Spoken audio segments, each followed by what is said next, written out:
छुआ माने समस्त को ये ग्रीष्म अवकाश शुभकामना। तेणु प्रीति पथर रे हस पाचेरी पाचेरी भितरे लुह पोखरी पोखरीर कूले रंग महल चारि पाखे तार लुहार बाड़ एमिति नर तोलिछि जिए कवि बोली ताकू जगत कुहे कवि बोली ताकू तार कथा को एठी केते सुंदर भाव वर्णना करा जायछि। एवं हजी गल तुमे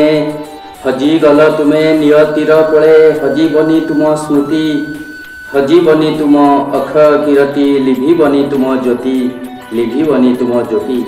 आउ थरे आस ए धरा धाम को मिनती करुछि मुहि असजड़ा जेते सजाड़ी जानतु आम साथे साथी होई सही कवयित्री विद्युत प्रभा देवींकर आज गोटे कविता आमे पढ़िबा केडे सुंदर भाव से आम मानक पई कि दिग्दर्शन दे जाइछंती केडे सुंदर लेखा। तेणु से कवितार एवं से कथा को से कवितार स्वाद को आमे समस्ते चाखिबा एवं मर्मे मर्मे बुझिबा। तेणु केडे सुंदर भाव से कविताटी लिखिछंती गरमा गरम।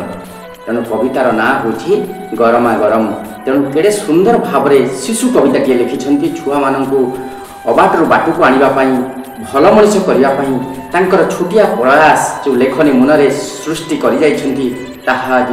अमलिन होई रहिछि चिरंजीवी होई रहिछि। से आज नाहांती सत किंतु जुग जुग तेणु तांकर कविता गरमा गरम। भात पछके बगड़ा हेउ गरम भल लागे भात पछके बगड़ा हेउ गरम भल लागे मरम जदि गरम थाए तुछाकु लोक रागे भात पछके बगड़ा हेउ गरम भल लागे मरम जदि गरम थाए तुछाकु लोक रागे शीते गाधुआ लागई भल गरम थिले पानी गरम लुह ठिकणा बाटे नदीए केबे टाणी गरम लुह ठिकणा बाटे नदीए केबे टाणी सुना उआस करई चुना गरम लुह धार सुना उआस करई चुना ततला श्वास पड़िले सबु हुई छारो खारो ततला श्वास पड़िले सबु हुई छारो खारो गरम बाली पोड़ई पादे मुनिया छुंची परी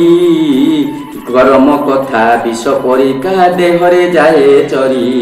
गरम कथा विष परिका देहरे जाए चरी गरम चाहा नहेले हुए अमिली खिनी गरम खरा भोगिले मथा मारई चिनी गरम खरा भोगिले मथा मारई चिनी माटी शोषरे खरारे फाटी ततला माटी शोषरे करे गरम बाजिले लागे भोगिला परी जरे गरम बाजिले लागे भोगिला परी जरे पकट जदि गरम थाए सरग दिसे पाख ताजा खबर गरम थिले बेतार दिए डाक बेतार दिए डाक गरम कथा शीतल हेले नथाए किछि सारो गरमा गरम चिना बादाम उदाहरण तार गरमा गरम चिना बादाम उदाहरण तार तुलाटी परी नरम होई जीवी मु पछे जली तुलाटी परी नरम होई जीवी मु पछे जली मरम कार पोड़ीबी नाही गरम निया भली मरम कार पोड़ीबी नाही गरम निया भली तुलाटी परी नरम होई जीवी मु पछे जली तुलाटी परी नरम होई जीवी मु पछे जली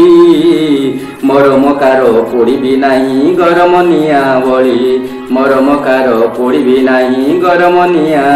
भली। एटे सुंदर कविता। तेणु समस्ते यार मजा नवा से विद्युत प्रभा देवींकर कलम निःसृत आम ओडिया भाषा साहित्य को समृद्ध भाव मार्मिक अर्थ रखी जाइछंती जहाँ समस्त हृदय को निश्चित भाव छुई पार मो मन को पाई प्रकाश करुछि। ତେଣୁ ସମସ୍ତେ ଏହାର ମଜା ନେବ। ତେଣୁ ଆଜିର ଏହି ଅଧ୍ୟାୟକୁ ଏଇଠି ରଖିବା। ଜୟ ଜଗନ୍ନାଥ, ଜୟ ଜଗନ୍ନାଥ।